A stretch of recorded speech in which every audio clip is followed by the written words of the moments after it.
अस्सलाम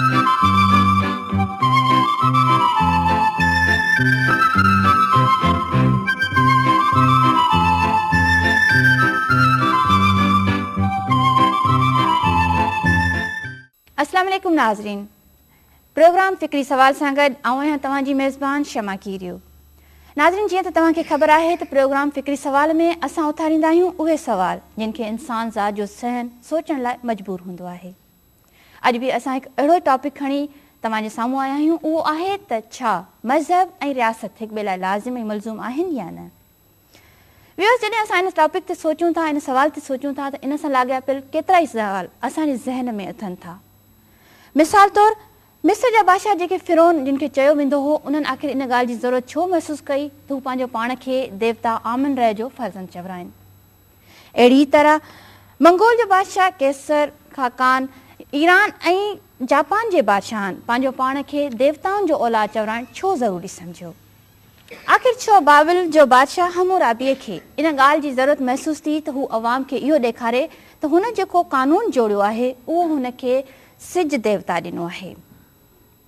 पुराणे ज़माननि जे बादशाहनि इन ॻाल्हि जी ज़रूरत छो महसूसु कई त हू पंहिंजे जेको नालो जेको लक़ब हुयो उहो ज़िले इलाही, फज़ंदे आसमान या वरी नाइब ख़ुदा जा लक़ब पंहिंजे नाले सां ॻंढणु ज़रूरी सम्झंदा हुआ।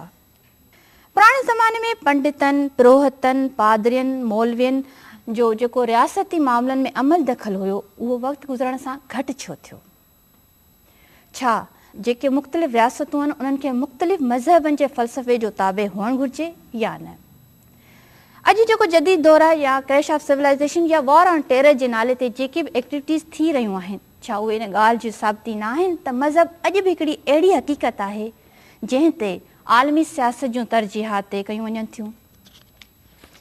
ॿिए तरफ़ व्यूअर्स, वरी जॾहिं असां ॾिसूं था त कलेसिया जो जेको ईसाई दुनिया में रोल हो, जंहिं मुताबिक़ पापाए रोम तमामु जेके ईसाई बादशाह हूंदा हुआ उन्हनि जी ताजपोशी कंदो, उन खां सवाइ बादशाह जी उहा क़ानूनी हैसियत न हूंदी हुई, कलेसिया जो उहो रोल हाणे ख़तमु थी वियो आहे।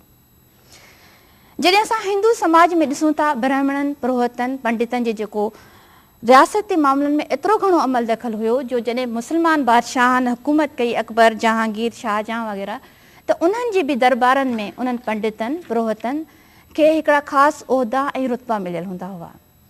ऐं जॾहिं वरी असां इस्लाम ते नज़र ॾिसूं था त इस्लाम जे शुरूआति में जेको तसवर हो ख़िलाफ़त जो, जंहिं मुताबिक़ ख़लीफ़ो शुरू में मज़हबी तोड़े रियासती मामलनि में सरबराह वारी हैसियत हासिलु हूंदी हुई, बनु अब्बास जे ज़वाल खां पोइ उन जी हैसियत वञी सिर्फ़ु मज़हबी मामलनि जे सरबराह ताईं रही।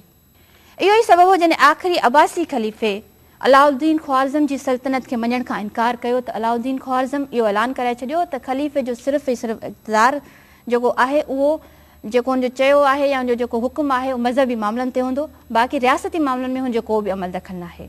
अहिड़ी तरह मुख़्तलिफ़ रियासतनि में जेको उन्हनि जो किरदारु हो, मुख़्तलिफ़ मुआशरनि में मज़हब जो किरदारु हो, उहो ख़तमु थी वियो। अॼोके प्रोग्राम में असां हिन ॻाल्हि ते डिस्कस कंदासीं त छा मज़हब ऐं रियासत हिकु ॿिए लाइ लाज़िमी मलज़ूम आहिनि या न। पुराणे ज़माने में पादरियुनि, पंडितनि, पुरोहितनि ऐं मौलवियुनि जो जेको रियासती मामलनि में अमल दख़ल हो उहो वक़्तु गुज़रण सां घटि छो थियो। अॼु ही जेको जदीद दौरु आहे जंहिंमें क्रैश ऑफ सिविलाइज़ेशन या वॉर ऑन टेरर जे नाले ते जेके बि एक्टिविटीज़ थी रहियूं आहिनि, छा उहे इन ॻाल्हि जी साबिती न आहिनि त मज़हब अॼु बि हिकिड़ी अहमियत रखे थो जंहिंजे हिसाब सां ई जेके आलमी सियासत जूं तरजीहात तइ कयूं वञनि थियूं। पर उन्हनि सभिनी खां पहिरीं असां सभिनी लाइ इहो ॼाणणु ज़रूरी आहे त जेका रियासत आहे उहा आहे छा, उहा ठही कीअं, उनजी जोड़जक छा आहे। व्यूअर्स, जॾहिं असां अॼु जे मुआशरे जी ॻाल्हि करे रहिया आहियूं त अॼु जो जेको हीउ जदीद दौरु आहे उन में जेको रियासत जो पसंदीदा तसवर आहे उहो जमहूरियत आहे। ऐं जमहूरियत मटाईंदड़ अवाम या अवाम जे तरफ़ां जोड़ियल जेका पार्लियामेंट आहे, ताक़त जो सचश्मो उहा आहे। जॾहिं त मज़हबनि में इहा ॻाल्हि न आहे। मज़हब चवनि था सुप्रीम जेका अथॉरिटी आहे उहा अल्लाह, गॉड या इन तरह जी का मौक़ुफ़ुल फितरत हस्ती आहे। जंहिं रियासत में मज़हब जी इन्वॉल्वमेंट आहे उहा रियासत जेका चवे थी त जेका सुप्रीम क्वालिटी आहे या सुप्रीम अथॉरिटी आहे उहा अल्लाह आहे, गॉड आहे, उहा रियासत जमहूरियत उन ते कीअं थी हली सघे। असां हिन में इहो बहस कंदासीं त हिकु रियासत लाइ इहो कीअं मुमकिन थी सघे थो त उहो जंहिंमें मुस्लमान बि रहंदा हुजनि, हिंदू बि रहंदा हुजनि, सिख, ईसाई, सभिनी जे हक़नि जो बराबरी वारो तहफ़ुज़ करे ऐं उन्हनि खे उन ॻाल्हि जो अहसास बि ॾियारे। इन्हनि सभिनी सवालनि लाइ अॼु मां पंहिंजे प्रोग्राम में दावत ॾिनी आहे साईं रसूल बख्श पलीजो साहिब जन खे, जिन जी शख़्सियत कंहिं बि तारुफ़ जो मोहताज न आहे। साईं जन सां गॾु वेठा आहिनि सेनेटर डॉक्टर ख़ालिद महमूद सुमरो साहिब जन, साईं जमियतुल उलमा इस्लाम जा अॻवान ऐं बर्क आलम दीन आहिनि। साईं जन सां गॾु वेठा आहिनि साईं इनाम शेख साहिब जन, तमामु सुठा लेखक ऐं IR डिपार्टमेंट सिंध यूनिवर्सिटी जा प्रोफेसर आहिनि। नाज़रीन, जीअं त तव्हांखे ख़बर आहे त असांजे प्रोग्राम जो फॉर्मेट हूंदो आहे, असां कुझु सवालात पंहिंजे पैनलिस्ट खे खणी वेंदा आहियूं, जेके उन्हनि जे बहस खां पोइ असां पंहिंजे हाज़रीन ॾे वेंदा आहियूं ऐं उन्हनि जा जेके सवाल हूंदा आहिनि उन्हनि जा जवाब वठंदा आहियूं। त सभ खां पहिरीं आउं पंहिंजे प्रोग्राम जी शुरूआति साईं पलीजो साहिब जन सां कयां थी ऐं जेको बेसिक पॉइंट आहे जितां स्टार्ट असांजो अॼु जो बहस थिए थो त रियासत आहे छा, हुनजी जोड़जक छा आहे। जी पलीजो साहिब जन। रियासत का अज़ली अबदी शइ न आहे। ॿियूं जीअं हज़ारे शयूं आहिनि ऐं अदारा आहिनि ऐं उहे हेठिएं ॾाके खां कॾहिं कोन हुआ। हिन काइनात में हर शइ तारीख़ी आहे। तारीख़ जी माना आहे कॾहिं उहे शयूं कोन हुयूं, पोइ वरी वजूद में आयूं, पोइ वरी कॾहिं गुम थी वेंदियूं। तंहिं करे रियासत बि कॾहिं हुई कान।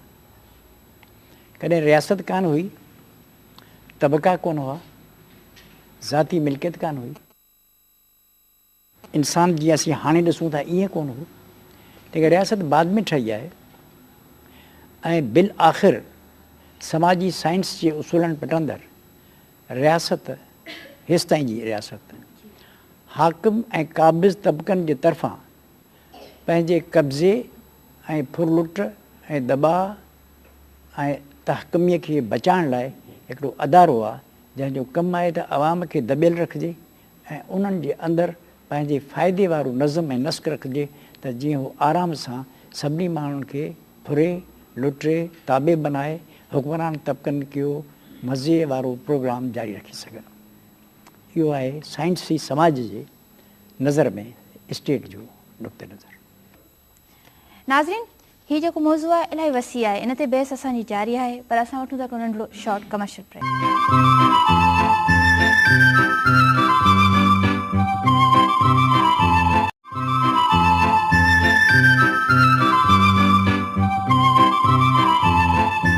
वेलकम बैक नाज़रीन। सुमरो साहिब जीअं पलीजो साहिब जिन ॻाल्हि कई त जेको बुश आहे उन बि मज़हब जी जंग पे विड़ी ऐं चारो तरफ़ सां इहा जेको मज़हब जी ऐं इहा ॻाल्हि आउं बि करे वईसि त जेको वॉर ऑन टेरर या क्रैश ऑफ सिविलाइज़ेशन जी जेका ॻाल्हि हले थी उन में मज़हब जेको आहे उहो बुनियादी फैक्टर आहे, त उन्हनि खे जवाबु केरु ॾींदो? पलीजो साहिब ॾाढियूं मज़ेदार हाज़रीन ॾे वञणो हो, पर हीअ असांजो सवाल ॾाढियूं मज़ेदार ॻाल्हियूं पलीजो साहिब कयूं। मूंखे हज़रत मौलाना बुश जी ॻाल्हि न आहे करणी, हज़रत मौलाना रसूल बख्श पलीजे जी ॻाल्हि करणी आहे। काश जेकॾहिं हज़रत मौलाना रसूल बख्श पलीजो इस्लाम जो मुबल्लिग़ थी करे काइनात में अचे हा त शायदि माखों के हिसा वधीक कमु करे हा।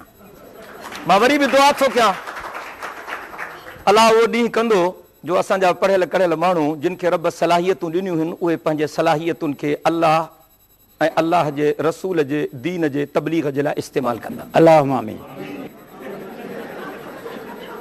ॻाल्हि इहा आहे त साईं चओ त भला तव्हां ज़िमी थियणु पसंदि कंदव या आमीन मुंहिंजे फ़ाइदे में आहे यार। माना अधु पलीजो साहिबु अची वियो आहे, बाक़ी अधु कमाओ बि थी वेंदो। अलाह कंदो। पलीज साहिब ज़ोर ॾिनो आहे ग़ुलामी वारे तसवुर ते ऐं ज़िमी वारे तसवुर ते। बहरहाल इन ॻाल्हि खे पलीज साहिब तस्लीम कयो त हुज़ूर पाक सल्लल्लाहु अलैहि वसल्लम जन बुराइनि खे घणी हद ताईं कंट्रोल करण जी घटाइण जी कोशिश कई। इहा ॻाल्हि पलीज साहिब तस्लीम कई।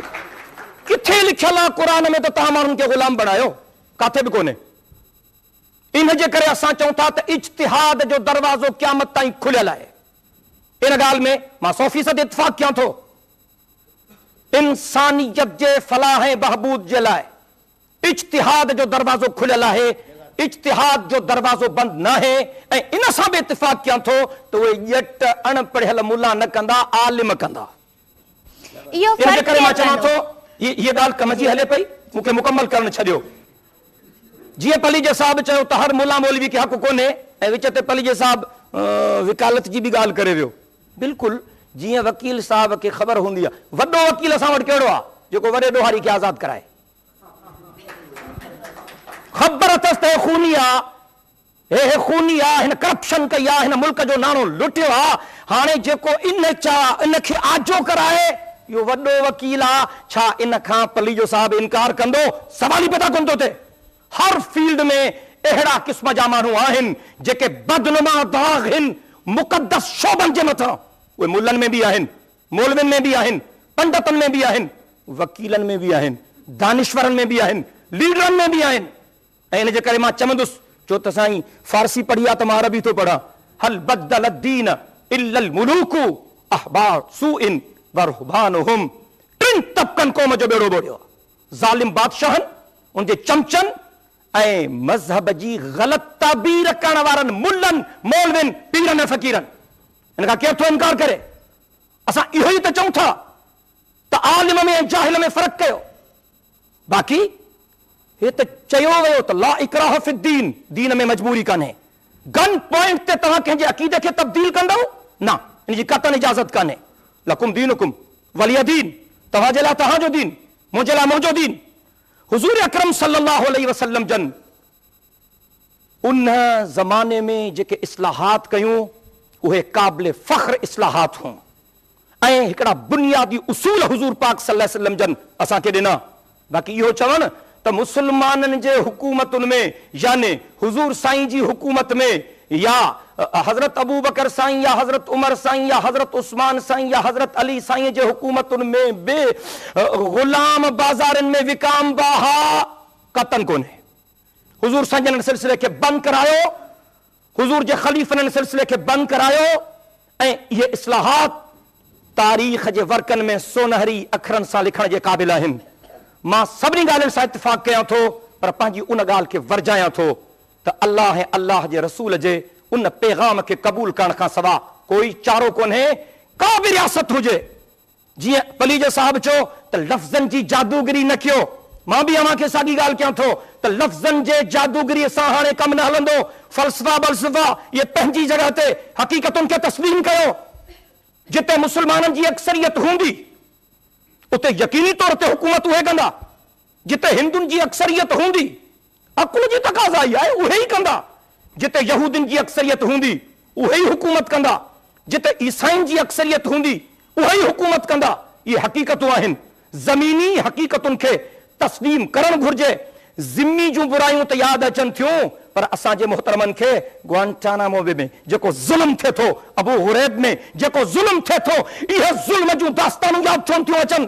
उहो ग़ुलामी जो तसव्वुर हिननि जे मुक़ाबले में कुझु बि कोन्हे। हिननि जेका इंसानियत जी तस्लील कई आहे, हाणे जेको कुझु फ़लस्तीन में थिए पियो, केरु पियो करे, छो पियो करे, छाजे लाइ पियो करे? संजीदगीअ सां इन्हनि ॻाल्हियुनि ते सोचण जी ज़रूरत आहे। मां सम्झां थो त अल्लाह ऐं अल्लाह जे रसूल जे हुक्मनि खे क़बूल करण में सलामती आहे, छो त उहे हुकुम इंसान ज़ात जे भलाईअ जा आहिनि। जेका कंपनी जेका शइ ठाहींदी आहे उन सां गॾु, उन प्रोडक्ट सां गॾु, उन मशीन सां गॾु हिकिड़ो गाइड बुक बि मिलंदो आहे। उन में लिखियलु हूंदो आहे त इन मशीन खे कीअं ऑपरेट करे। तव्हां रेडियो वठो, तव्हां टीवी वठो, तव्हां टेप रिकॉर्ड वठो, तव्हां गाॾी वठो, तव्हांखे उन सां गॾु हिकिड़ो गाइड बुक मिलंदो। असांखे दुनिया जे फैक्ट्री जा ठहियल न आहियूं, असांखे अल्लाह ख़ल्क़ियो आहे ऐं क़ुर पाक जे सूरत में अल्लाह साईं असांखे गाइड बुक ॾिनो आहे। जेकॾहिं इन गाइड बुक जे मुताबिक़ हलंदासीं त असांजी बहितरी थींदी, न त तबाह थींदासीं। ऐं इहा वज़ाहत थो करियां त हीअ अजीब ॻाल्हि आहे त हीअ उलमाए कराई वियो आहे जंहिं बुश हज़रत जनाब आली जनाब बुश खे आसमान ते रसायो। असांखां वधीक बुश जे आमरीत जो मुख़ालिफ़ केरु आहे?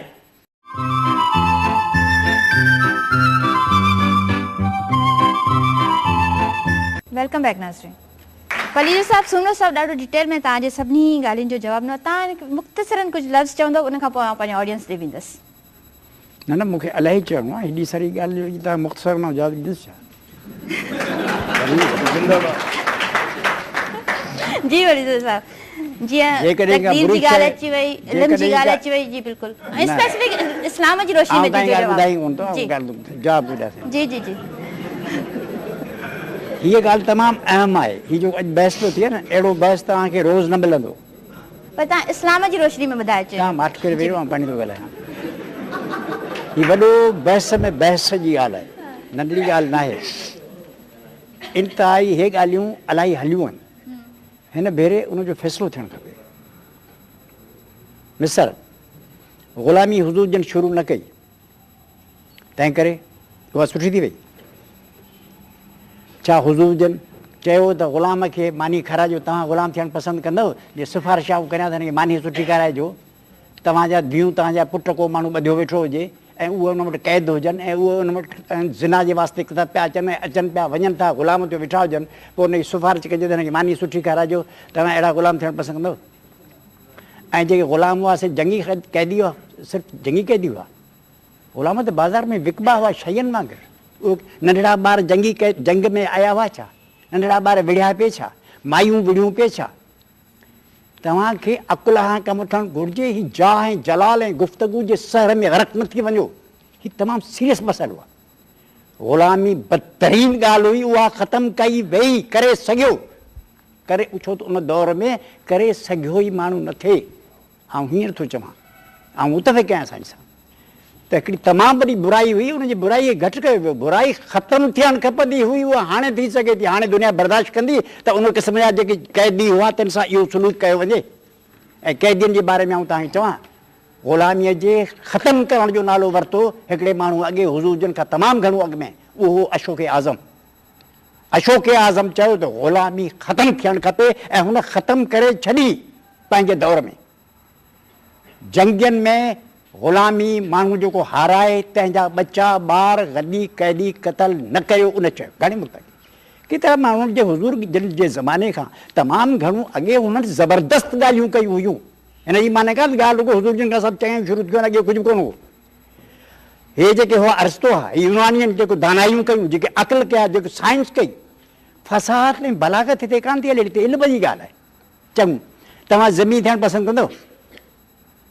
तव्हांखे ईसाई चवनि त तव्हां असांजे मुल्क में रहो, असीं ज़मी हुजो, तव्हांखे मोचड़ा कोन मिलंदा, बाक़ी कुकड़ थो वेठा हुजो, यतीम थो, बादशाही अवांजी हूंदी, उन में असीं शरीक न हूंदासीं, हुकूमत में शरीक न हूंदासीं, अख़्तियार में शामिल न हूंदासीं, बादशाही में शरीक न हूंदासीं, बाक़ी ज़िकी ज़मी थियो कुकड़ था वेठंदासीं। इहा तव्हांखे हैसियत क़बूल आहे?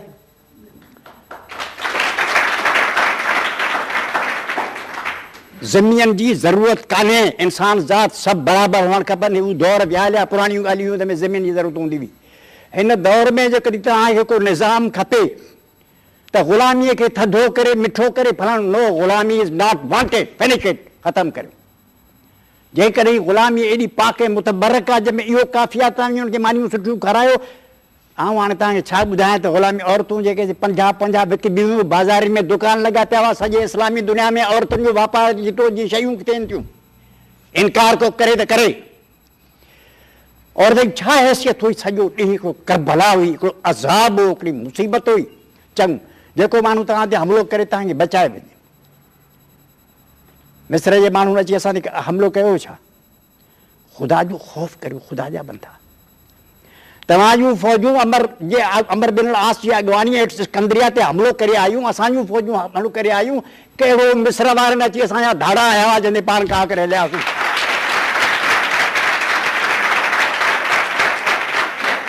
कहिड़े जेरूशलम वारनि पाण ते कब्ज़ो कयो, जो पाण हली शाम ते कब्ज़ो कयो, जेरूशलम ते पाण कयो, स्पेन ते कब्ज़ो कयोसीं, पुर्तगाल ते कब्ज़ो कयोसीं।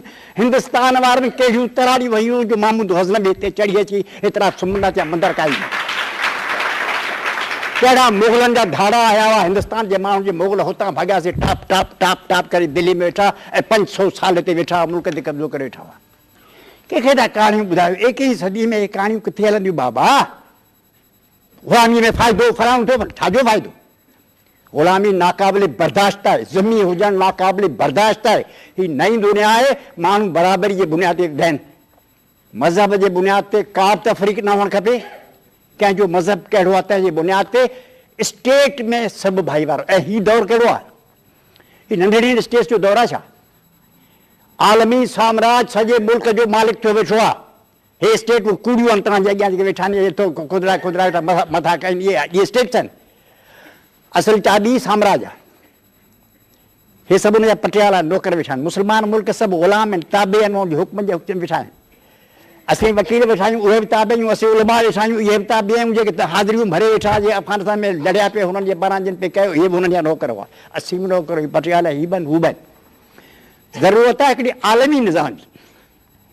आलमी मंजर जंहिंमें हिंदू मुसलमान ईसाई हर मज़हब जो माण्हू बराबरीअ जे बुनियाद ते ऑपरेट करे कंहिं माण्हू खे छो मजबूर कयूं तव्हां मुंहिंजी दिलपसंद शरीयत ते हलो।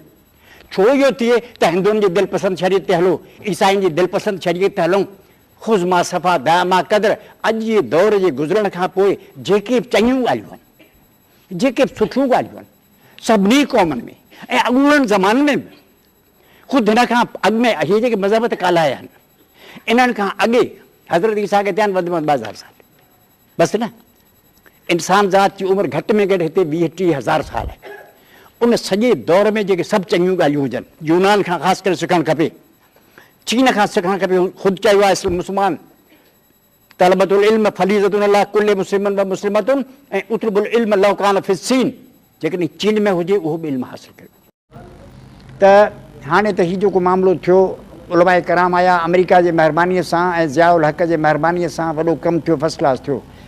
पर आलम सगोरनि खे हिन दुनिया जी ख़बर कहिड़ी आहे अञा बि अचनि व्याज खां सवाइ दुनिया ते हलायूं। हिननि में को अफ़ाल हुजे को हुजे का सम्झ हुजे का ॻाल्हि हुजे सॼो ॾींहुं रसूल फलाणो हीअं थी वियो फलाणो हीअं थी वियो ॾाढे अधु मञूं वारियूं ॻाल्हियूं वेठा कनि। भई उन्हनि ॾींहंनि में इहे ॻाल्हियूं ठीकु हुयूं। अॼु जी हिननि खे कहिड़ी ख़बर मसलन अकुल बि इहो हो न बुश सां ऐं रीगन सां गॾिजी विया हुनजो अमी गाज़ी आहियो हे चऊं सां गाज़ी आहियूं गाज़ी थी सॼे मुल्क जी भींग करे अफ़गानिस्तान हीअ जेके रत जा दरिया पिया वहनि से हिननि जा त कम आहिनि ॿियो कंहिंजा कम आहिनि। हे जेके उलमाए कराम अज़ीम पढ़ियल फलाणा फलाणा अबा मूंखे जंहिं कम जी ख़बर न आहे। हाणे हिंदुस्तान जी आज़ादी जदोजहद हली हे सभई जेके हज़रात हुआ अथनि ठाहिया ॿिया उलणा कमु कया मुस्लमान उॾना ॿिया जिना ॾाढ़ीअ कूड़ियो पतरू न ॿियो बीठे पेशाब कंदो हुजंदे चऊं हीअ काफ़र आहे मौलाना हसरत मोहानी चयो त उर्दू नथो ॻाल्हाए सघे जेके उर्दू ईंदी कान हुई उनजे पुठियां माण्हू विया हिन जे पुठियां कोन विया छो त मुदे ख़ारिज ॻाल्हियूं साॻी रट जदीद दौर में त हिननि जो वास्तो कोन्हे। इनकम टैक्स छा आहे बनी छा आहे भाण मिले थो माण्हू पढ़नि था स्कूल में छा थो थिए हिननि तइलीमी अदारनि में दहशतगर्दी आहे गुंडा विशाल पढ़नि नथा ॾियनि हिन ॾे कहिड़ो वस्तो आयो तूं ॿुधायो फलाणी तरह हीअं थियो पोइ हीअं थियो पोइ पंडित बि ईअं था हिकिड़े हिंदुस्तान में पंडित वेठा आहिनि मुला हुते वेठा आहिनि मुला सभिनी अंदरि ऐं चवंदो आहे तालिबान रुगो मुस्लमाननि में कोन्हनि हिंदू तालिबान बाइंडे तालिबान माना इंतिहा पसंदि त हिंदू तालिबान ईसाई तालिबान यहूदी तालिबान हे सभु तालिबान लॻो आहे जेको वेठो आहे माण्हू खे 1000 साल पोइ थो हिके। हीअ जदीद दौर जी ॻाल्हि आहे इस्लाम जी माना रुगो इहा कान्हे त फ़क़ति उहे कमु उन दौर में आउं चवंदो आहियां जेकॾहिं अॼु इस्लाम जो तख़्तगाह मदीनो हुजे ऐं मदीनो शहर उहो साॻियो हुजे जेको उन ज़माने में खुलफाए राशिदीन जे ज़माने में हुजे जंहिंमें न का टेलीफोन न का स्ट्रीट न का कार न का गाॾी न का टीवी न का कुझु न कुझु उहो तख़्तगाह कहिड़ा पारा मारे था करे अॼु उहो माण्हू तख़्तगाह थिए त उहो साॻियो हथियार उहे साॻिया हुजनि तरालियूं भाला फलाणा उठंदे चढ़ी फ़ौज निकिरे या हे जेके हिंदुस्तान वारा आहिनि से खणी तीर कमान निकिरनि कहिड़ो कमु थिए। हिन में को अक़ुल हुजे को दिमाग़ हुजे त हिन दौर में बाबा नयूं ॻाल्हियूं खपनि यानी रूह साॻियो हुजे। आउं हीअं थो चवां मूं हमेशह चयो सभ खां वधीक मज़लूम जेके माण्हू आहिनि दुनिया जा मुस्लमान आहिनि। हिन वक़्तु जेको ज़ुल्म मुस्लमान माण्हुनि सां आहे छाकाणि जेके हुकमरान त हिकिड़े पासे मुला तंहिंजा अफ़ाल इहे चरिया यानी कंहिंखे भई ॿेड़ी ॿोड़ाणी हुजे त मुलनि जे हवाले कमु करियो त जेका ठहियल ॻाल्हि हूंदी हे उनखे फिटायो तकरियूं ॿुधाए हदीसूं आयो तूं ॿुधाए त भलाए छॾंदा। ऐं ॿिए पासे वरी थींदो त हे साईं सही थो चवे हे जेके सियासतदान आहिनि अमरीका सियासत ठाहिया आहिनि उहे ख़्यालु पालतू आहिनि बेकाऊ आहिनि बाज़ारी आहिनि ठग आहिनि बिशनी आहिनि। तंहिं करे असां चऊं था त सभ खां वधीक मुस्लमाननि वटि टपड़नि सॼी दुनिया में एटलांटिक खां वठी पैसिफिक समुंड ताईं मुस्लमान मुल्कनि 45 खां मथे आहिनि। उन्हनि जी मुलनि हथां ॿेड़ी ॿोड़ाणी न आहे न को हे जेके पालतू अमेरिका जा वेठा आहिनि तंहिं लाइ करियो अचो त पाण जेके पढ़ियल ॻाल्हियल माण्हू आहियूं जिन खे मुस्लमाननि सां हमदर्दी आहे जेके हुज़ूर जिन जे तइलीम जे रूह सां वास्तो आहे नकीर जा फ़क़ीर पाण न आहियूं रुगो नक़ल करण वारा न आहियूं त हींअर पुठ ते सुवारी करियूं ऐं तीर ऐं भाला खणी मैदान में निकिरी हलूं जेके हिन ते इसरार नथा करियूं जेके अॻे हो उन खां सवाइ तिर जो फ़र्क़ु करणु ज़ेर ज़बर सभु ग़लति आहे। इहे ॼटकियूं ॻाल्हियूं मुलनि वारियूं पाण न करियूं। असांखे सभ खां वधीक मुस्लमाननि खे वरी नई ताक़त में आणणो आहे कुवत में आणणो आहे सॼी दुनिया जी कुवतनि सां गॾणो आहे। हे फ़र्क़ु मज़हबनि जा मटाइणा आहिनि भई बरतर आहे घटि आहे कुझु आहे इहे सभु ॻाल्हियूं ख़तमु करियो। जेके बि अव्हां सुठियूं ॻाल्हियूं दुनिया जे समूरे इंसान खे ॾेखारियो उन में कंहिंखे एतिराज़ कोन्हे। तंहिं करे सभु माण्हू गॾु थियनि गॾु थियूं हिकु थियूं सॼी दुनिया जे इंसाननि खे पंहिंजी मोहबत जे भाकुर में वठूं। कतई तौर ते इत्तिफ़ाक़ नथो कयां जो पलीजे साहब फरमायो त ज़ियाउल हक़ जे मेहरबानी सां आलिम आया, असां त ज़ियाउल हक़ जे ख़िलाफ़ तहरीक हलाई, जेलनि में वियासीं, मोचड़ा खाधासीं, MRD तहरीक में अंदर हुयासीं। मुंहिंजे पार्टी जा 1300 कारकुन सिंध में जेलनि में अंदर हा। सखर सेंट्रल जेल मां आख़िरी शख़्स मां जेल मां ॿाहिरि निकितोसि। अञा असां ज़ियाउल हक़ जे मेहरबानी सां आया आहियूं, अहिड़ो ज़ुल्म त न कयो। बहरहाल जीअं वणेव तीअं चयो। हिकिड़ी ॻाल्हि मां मञा थो, जो हिकिड़ी ॻाल्हि पलीजे साहब मञी त मुस्लमान मज़लूम आहिनि। अचो त गॾिजी करे इन मज़लूम मुस्लमाननि खे ज़ुल्म जे इन पंजे मां छॾाइण जे लाइ किरदार अदा कयूं। ज़बरदस्त।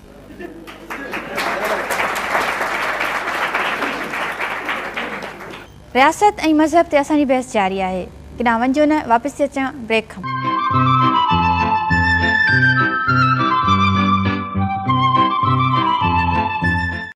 सॼी दुनिया जे मथां हिननि माण्हुनि बदमाशियूं कयूं, ज़ुल्म कयूं, बर्बरियत कयूं, वहशातूं कयूं, सभिनी जो इल्ज़ाम इस्लाम ते। तंहिं करे साईं खे इस्लाम जे पारां ॻाल्हाइण जो एतिरो ई हक़ आहे जेतिरो मूंखे आहे, कंहिंखे बि आहे। को माण्हू इस्लाम जो वारिस थी वियो छा? हिते दुनिया जे अॻियां रिकॉर्ड पियो आहे। जेके हिन जा चूंडियल माण्हू जेके हुआ साम्हूं अॻियां बीठा आहिनि, इहे छा पिया कनि? चूंडियल वॾा आलिम जेके सदर हुआ, जेके लीडर हुआ, उन्हनि छा कयो? अमेरिका जे पुठियां कोन हलिया, लखे माण्हू कोन मारायूं, रत जूं नदियूं कोन वहायूं, पाकिस्तान खे तबाह कोन कयूं, मुस्लमानी दुनिया खे तबाह कोन करे छॾियूं। हिननि जो ई कमु आहे जिन मुस्लमानी दुनिया खे तबाह करे कमज़ोर करियो। हिननि तंग नज़र अनपढ़ियल जाहिल माण्हू जेके इस्लाम जे पारां सॼो ॾींहुं वेठा ॻाल्हाइनि, तिन मुल्क खे तबाह ऐं बर्बाद कयो आहे। ऐं हुन ते इल्ज़ाम थो रखां, हिननि माण्हुनि असांजे मुल्क खे, हिननि तोड़े बादशाहनि हाकिमनि बदमाशनि जेके चयो थो इस्लाम जा अलमबरदार ख़लीफ़तुल मुस्लिमीन अमीरुल मोमिनीन फलाणा हुआ, इन्हनि मुल्क खे तबाह कयो। मां हिन में ज़रूरु ॻाल्हाइणु चाहींदुसि, जेकॾहिं ख़लीफ़नि मां मुराद हज़रत अबू बकर सिद्दीक़ आहे, बसि इहा वज़ाहत थियणु खपे। न न न न न न न इहा वज़ाहत थियणु खपे। ऐं मूंखे ख़ुशी थी जो पलीजे साहब न करे वज़ाहत कई त मुराद हज़रत अबू बकर, हज़रत उमर, हज़रत उस्मान, हज़रत अली न आहिनि। बाद वारा इहे चूंडियल न हा, ज़ोरीअ कब्ज़ो कयो हो। मां तव्हां सां गॾु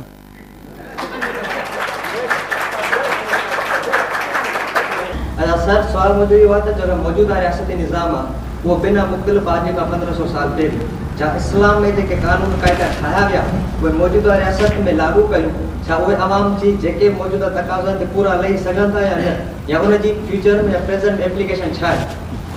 बाबा उहा दुनिया जी ॿी हुई, मसइलो हाणे व्याज आहे। आउं थो चवां त हाणे अभी तकिड़ो 2 मिंट में कंदो, ॻाल्हि ख़तमु। तव्हां टेप वेही करियो, 5 ॾींहं हलाईंदो बसि।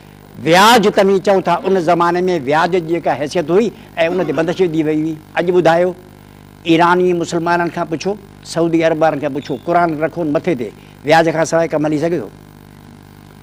उन दुनिया ज़माने में व्याज जे मतिलबु ॿियो हो। अॼोकी दुनिया में व्याज जी हैसियत ॿी आहे। मुंहिंजो मतिलबु आहे त मज़हबी शरीयतनि ते माण्हू न हलिया, तंहिं करे दुनिया ख़राबु थी आहे। इहा ॻाल्हि ग़लति आहे। शरीयतूं क़ाबिल अमल ई न रहियूं। असांजो साईं चयो इस्लाम ग़ुलामीअ जी हिमत अफ़ज़ाई, ग़ुलामीअ खे बंदिश कयो वियो। किथे लिखियलु आहे? किथे लिखियलु आहे त ग़ुलामी हाणे न हूंदी? कहिड़ी आयत आहे, कहिड़ी हदीस आहे? सभु हदीसूं हे पेजनि क़ुरान शरीफ़ रखियो आहे। मूंखे महिरबानी करे ॿुधायो त इहा आयत आहे त ग़ुलामी अॼु ॾींहं खां औरतुनि, ॿारनि, मिसकीननि खे विकायो वेंदो? इहा ॻाल्हाइण ते बंदिश आहे, हाणे न थींदो। मूंखे ॾेखारियो कान्हे? जी सुमरो साहब, तव्हां कुझु चवणु चाहींदा? जी मां ज़रूरु चवणु चाहींदुसि। काथे लिखियलु आहे त माण्हुनि खे ग़ुलाम कयो? काथे हुज़ूर चयो आहे, काथे अलाह चयो आहे, काथे अलाह जे रसूल चयो आहे? कोन्हे। पहिरीं ॻाल्हि। ॿी ॻाल्हि, व्याज जे मसइले ते साईं चए थो त उहो पुराणो ज़मानो, हाणे उन खां सवाइ कमु न हलंदो। मां इन ॻाल्हि खे रद्द करियां थो। व्याज कल्ह बि लानत हो, व्याज अॼु बि लानत आहे।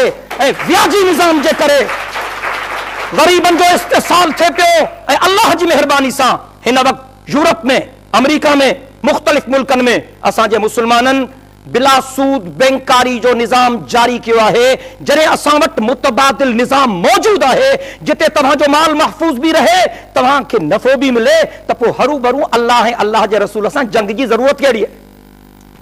ऐं चवणु चाहियां थो त इहो ग़लति ॻाल्हि आहे। समाज अॼो जो सरमाएदारी निज़ाम व्याज खां सवाइ हली नथो सघे। हे अढाई चोपड़ियूं खणी ॿ ॼणा वञी वेठा कूड़ करे मखर करे वेठा आहिनि बैंकार। इन जो ॾिसो थो त हिकिड़ो किताबु लिखियलु आहे हुन, the a banker of all seasons. Tarak लिखियो आहे, उहो पढ़ो ते असां जेके मुजाहिद छा पिया कनि, हे बदमाश आहिनि, क्रिमिनल वेठा बैंकूं हलाइनि, सॼो अमेरिका जा दलाल सॼो वेठा कनि, इहे साईं मुड़ुस आयासीं अलाह ऐं रसूल जो करे बेइंसाफ़ कया। जदीद दौर में सरमाएदारी निज़ाम व्याज खां सवाइ हली नथो सघे। इस्लाम सरमाएदारी निज़ाम खे क़बूल नथो करे।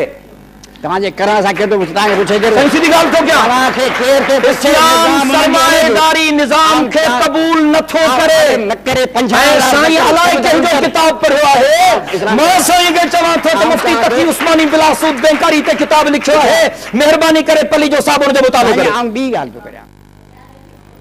नाज़रीन, असांजी गुफ़्तगू जो सिलसिलो जारी आहे, वठूं था हिकिड़ो नंढो ब्रेक।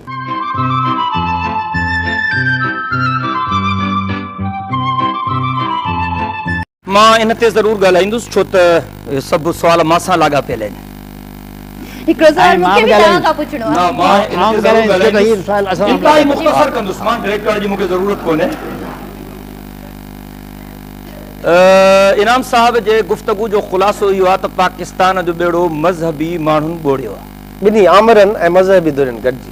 मां मज़हबी माण्हुनि जो वकील आहियां, ॿियनि जो वकील मां न आहियां। मां पंहिंजनि माण्हुनि जो वकील आहियां, उनजी वकालत कंदुसि ऐं साईं जंहिंजी बि करे, साईं तो वॾो वकील आहे। मां गुज़ारिश इहा थो कयां त मज़हबी माण्हुनि मुल्क जो बेड़ो नाहे ॿोड़ियो। तव्हां मज़हबी माण्हुनि खे हुकूमत ॾिनी कॾहिं आहे? साईं जे नज़र में ज़ियाउल हक़ बि मुल्लो आहे, यार नाहक थियो क़यामत ॿियो छा आहे? साईं मां ॻाल्हायां, साईं मां तव्हांजे विच में न ॻाल्हायो, मां ॻाल्हायां, मूंखे ॻाल्हाइण ॾियो। मां बार बार चवां थो त हर ॾाढ़ीअ वारो ऐं पटके वारो बि मौलवी न आहे, इहा बुनियादी शइ आहे। जीअं हर पेंट शर्ट वारो ग्रेजुएट नाहे हूंदो, पोस्ट ग्रेजुएट नाहे हूंदो, कम अज कम फ़र्क़ु कयो। पहिरीं ॻाल्हि इहा आहे। ॿी ॻाल्हि इहा आहे, बेड़ो ॿोड़ियो आहे हिन वक़्त ताईं जिन हुकूमत कई आहे, उहे कॉलेजनि जा फ़ारिग़ तहसील आहिनि, यूनिवर्सिटियुनि जा फ़ारिग़ तहसील आहिनि। जिन पाकिस्तान जो बेड़ो ॿोड़ियो आहे, ऑक्सफोर्ड जा फ़ारिग़ तहसील आहिनि, कैम्ब्रिज जा फ़ारिग़ तहसील आहिनि। कंहिं मदरसे जे मुल्ले खे हुकूमत कान मिली आहे जो उन्हनि जे ख़िलाफ़ छो था ॻाल्हायो? जेके इन्हनि इदारनि मां पढ़ी आया, बदनाम मज़हब खे कयो थो वञे। आख़िर छो? साईं ॻाल्हि कई त अक़वाम मुत्तहिदा बि मज़हबी रियासत खे तस्लीम नथी करे। कहिड़ी अक़वाम मुत्तहिदा जेका अमेरिका जी लोंडी आहे? अॼु अक़वाम मुत्तहिदा खे बेगुनाह फ़लस्तीन जो क़त्लेआम नज़र छो नथो अचे? मां इन अक़वाम मुत्तहिदा खे तस्लीम करण जे लाइ तयार ई न आहियां। सिधी ॻाल्हि आहे। साईं ॻाल्हि कई त अक़वाम मुत्तहिदा जे उसूलनि खे तस्लीम कयो ह्यूमन राइट्स जे हवाले सां ख़ासि तौर ते। मां थो चवां इन चार्टर जी कहिड़ी हैसियत आहे? ह्यूमन राइट्स जे हवाले सां सभ खां पहिरियों इंटरनेशनल चार्टर ॾिनो हो हज़रत मुहम्मद करीम सल्लल्लाहु अलैहि वसल्लम जन हज्जतुल वदा जे मौक़े ते। उहो इंसानी हक़नि जो पहिरियों आलमी मंशूर हो। उन जी ॻाल्हि कयो त तव्हांजी दुनिया बि बचे, आख़िरत बि बचे। साईं पहिरीं मां हिकिड़ी अर्ज़ु कयां त ज़रूरी न आहे त जनरल जा खे असां बिना ॾाड़ीअ जे मुल्लो था सम्झूं। जेको माण्हू मदरसे में न रहियो, हिकु मदरसे ॻाल्हि मदरसे जी न आहे साईं। ॻाल्हि इहा आहे त आलिम उहो आहे जेको दीन जो इल्मु पढ़े। ॻाल्हि इहा आहे डॉक्टर उहो आहे जेको MBBS करे। इहा न इंजीनियर उहो आहे जेको BE पढ़े। न ॾिसो अर्ज़ु ॿुधो, साईं इस्लामी दुनिया जा वॾा आलिम आहिनि जेके न कॾहिं मदरसनि में पढ़िया आहिनि, न को उन्हनि ॾाढ़ियूं रखरायूं आहिनि। तव्हां हसनैन हैकल जे लाइ छा चवंदव? तव्हां हाणे असां वटि हिकिड़ो गामदी फर्स्ट क्लास स्कॉलर अची वियो आहे, इन जे लाइ छा चवंदव? ॾाढ़ी ऐं मदरसनि में पढ़णु इहो ई त मसइलो आहे न। त असां इस्लाम जे बारे में जॾहिं सोचूं था त इहो फ़र्क़ु नथा रखूं त स्कॉलरशिप छा आहे, आलिम छा थींदो आहे ऐं मज़हबी पेशवा छा थींदो आहे। जेको माण्हू निमाज़ थो पढ़ाए उहो ज़रूरी आहे छा त आलिम हुजे? जेको माण्हू पंहिंजो अंग्रेज़ी या वेस्ट जे इदारनि में पढ़े थो उहो ज़रूरी आहे छा त उनखे इस्लाम जे बारे में ख़बर न हुजे? तव्हां ॾिसो त अलाए केतिरो जेतिरो इस्लाम ते ऐं इस्लाम जे मुख़्तलिफ़ पहलुअनि ते वेस्ट जे यूनिवर्सिटियुनि में इदारनि में कमु थो थिए, उहो शायदि असांजे इस्लामी मुल्कनि में बि कोन थो थिए। असां इहो था चऊं त जेको मुल्हनि खे कीअं हुकूमत मिले? मुल्हनि खे हुकूमत तॾहिं मिलंदी जॾहिं अवाम हुननि खे पसंदि करे। अवाम हुननि जा जेके सॼा तौर तरीक़ा आहिनि जो हू हिकिड़ी कलील अक़लियत आहे। पहिरीं त जेके असां मज़हबी पार्टियूं आहिनि उन्हनि जो हिन मुल्क में अवामी पॉपुलरिटी जे लिहाज़ खां रेशो छा आहे? 1% बि कान्हे को। ऐं वरी उन्हनि जा जेके अफ़ाल आहिनि जेके उहे हर मौक़े ते ख़ासि तौर ते फ़ौजी डिक्टेटरशिप सां, ख़ासि तौर ते आमिरत पसंद क़ुवतुनि सां, ज़ुल्फ़िकार अली भुट्टो हो, उनजी तव्हां जमहूरी हुकूमत में 10 ख़ामियूं कढो, पर इहा ॻाल्हि त हुई त हो अवाम जो नुमाइंदो हो, उनखे ख़ुदि इक़्तिदार तां छिके लाहिण में कहिड़े धुरनि जो नव सितारा केरु आहे?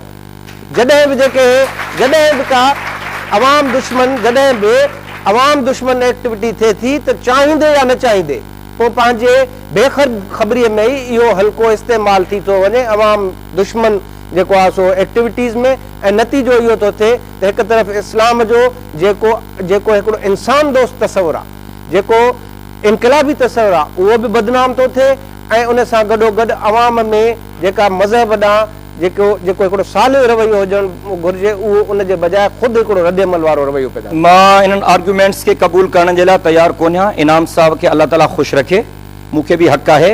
मां गुज़ारिश इहा कयां थो, बार बार इनाम साहब चए थो त मज़हबी माण्हुनि खे हुकूमत काॾहु मिले, माण्हू उन्हनि खे जॾहिं मञींदा ई कोन त काॾहु ईंदा। अल्हम्दुलिल्लाह चङनि भलनि पार्टियुनि खां वधीक मुल्लनि खे वोट बि मिलनि था, ऐं मुल्ला अचनि बि था, ऐं हाणे बि मुल्ला अलाह जी महिरबानी सां वेठा आहिनि। ऐं ॿी ॻाल्हि इहा आहे, मुफ्ती महमूद साहब रहमतुल्लाह अलैह चीफ मिनिस्टर थियो सरहद जो, हली सरहद जे माण्हुनि खां पुछा कयो त हुन माण्हुनि जी ख़िदमत कई या करप्शन कई? हाणे 5 साल हाणे गुज़िरियल 5 सालनि में सरहद में असांजी हुकूमत हुई, ऐं हाणे ANP जी हुकूमत आहे। हली कंपेरेटिव स्टडी कयो, माण्हुनि खां पुछो, मां तव्हां सां गॾिजी थो हलां, बाज़ार में था हलूं, त उहो पुराणो दौरु चङो हो या हाणे वारो दौरु चङो आहे? जिते जिते असांजे आलिमनि खे अल्लाह जी महिरबानी सां काफ़ी जाइनि तां माण्हुनि सुठी मोट ॾिनी, ऐं जेके असांजा आलिम खटी आया अल्लाह जी महिरबानी सां उन्हनि ख़िदमत कई आहे। ऐं सभ खां वॾी ॻाल्हि, हिन वक़्त ताईं पाकिस्तान जे तारीख़ में कंहिं आलिम ते करप्शन जो इल्ज़ाम न आहे। ऐं हीअ थो चवां,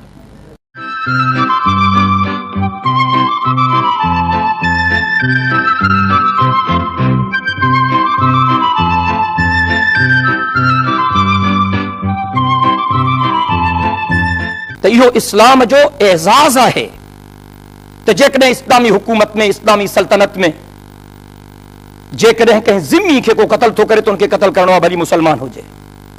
उन्हनि जे जान, माल, इज़त ऐं आबरू जो तहफ़ुज़ मुसलमाननि जे ज़िम्मे आहे। तव्हांजूं फ़ौजूं अमर बिन आस जी अॻवानी सिकंदरिया ते हमिलो करे आयूं, असांजूं फ़ौजूं हमिलो करे आयूं, कहिड़ो मिस्र वारनि अची असांजा धाड़ा आया हुआ जंहिंजे पाण खां करे हलियासीं।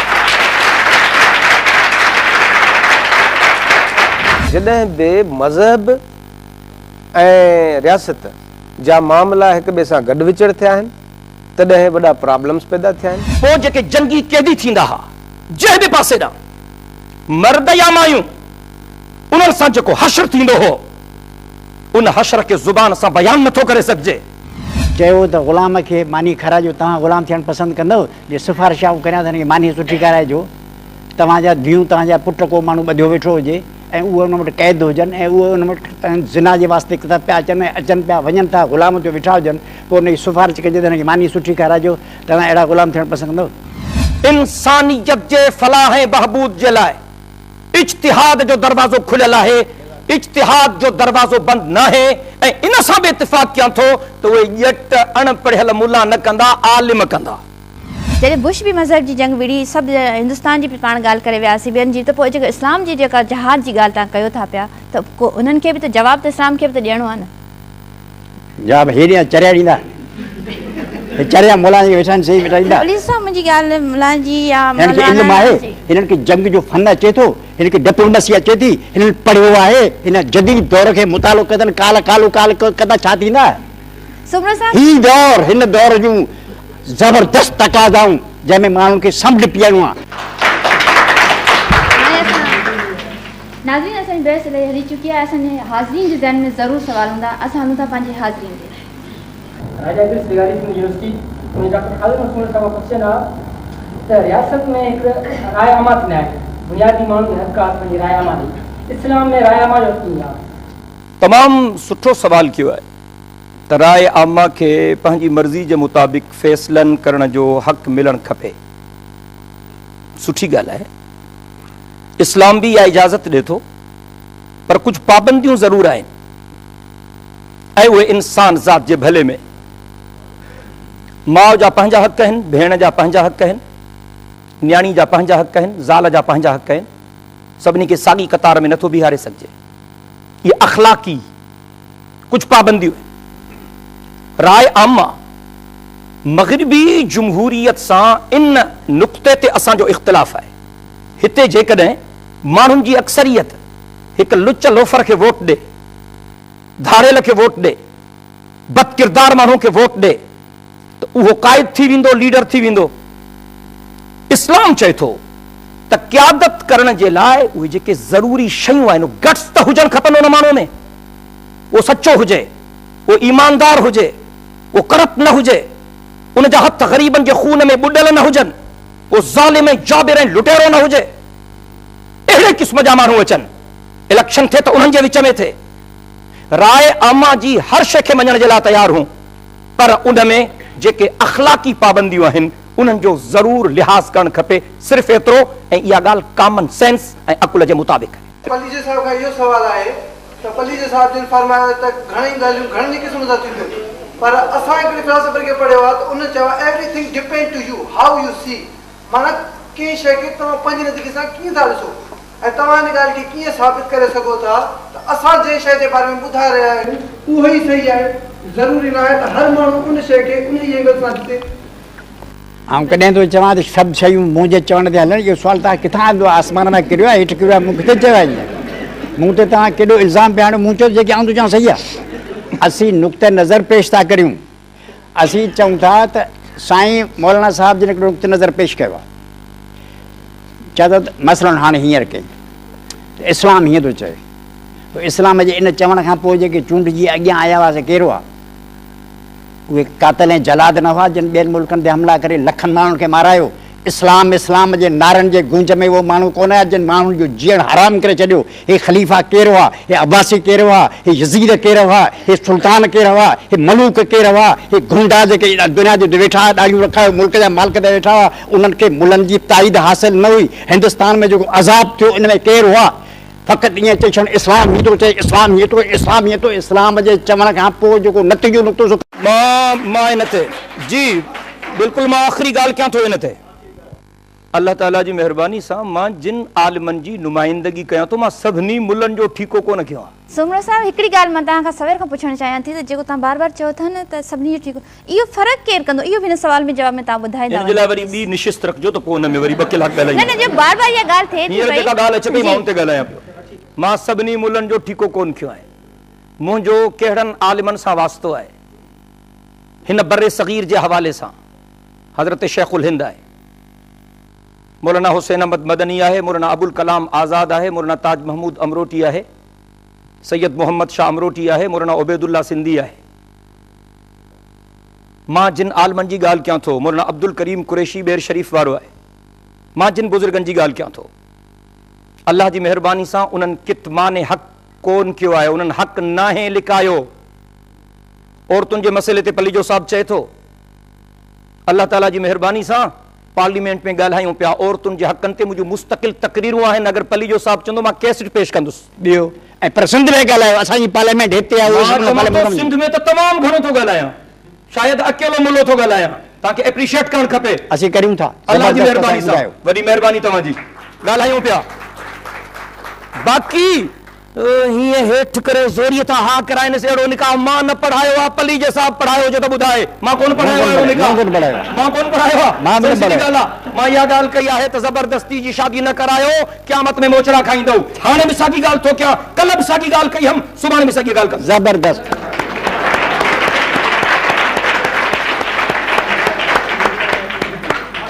I'm Shakeela Latif Memon from Sindh university. मुंहिंजो तव्हां खां सुवाल आहे त साइंसी इल्मु ऐं दीनी इल्म में कहिड़ो फ़र्क़ु आहे? माउ जे पेट में हिकु ॿारु पैदा थिए थो, छा इहो साइंसी इल्मु आहे या दीनी इल्मु आहे? साइंस हुनखे कहिड़े नज़रिए सां थी पेश करे ऐं दीन हुनखे कहिड़े नज़रिए सां थी पेश करे? इहे ॿई शयूं पाण में पैवस्त आहिनि। केतिरियूं दीनी ॻाल्हियूं दीन में जेके ॿुधाई वियूं आहिनि तिन जो केतिरो हिसो साइंसी आहे ऐं केतिरियूं साइंसूं जेके सचमुच जूं साइंसूं आहिनि से मज़हब जे पोश में कयल इनक़लाबी कमनि खे तस्लीम थियूं कनि। जेतिरो दीन मुहम्मद जे अमली कम, हीअं चयो काल कालू सो जुदा ॻाल्हि आहे, अमली तरह जे कॉन्ट्रीब्यूशन आहिनि तंहिंखे जेतिरो मार्क्सिज़म लेनिनिज़म जंहिं नज़र सां ॾिसे थी ॿियो को बि न ॾिसंदो हुन ते हुननि जा वॾा लिखियल आहिनि, तमामु वॾा मज़मून लिखियल आहिनि। तंहिं करे जेका समाजी साइंस आहे सभु मज़हब जे नाले में जेके बि चङा कम कया विया आहिनि रद्द नथी करे, उहो चए थी फ़क़ति मज़हब थियो त सभु ॻाल्हि ख़राबु हूंदी आहे, चढ़ायो छा। आलमी अहमियत जा इलाही कम आहिनि जेके मज़हब जे नाले में कया विया।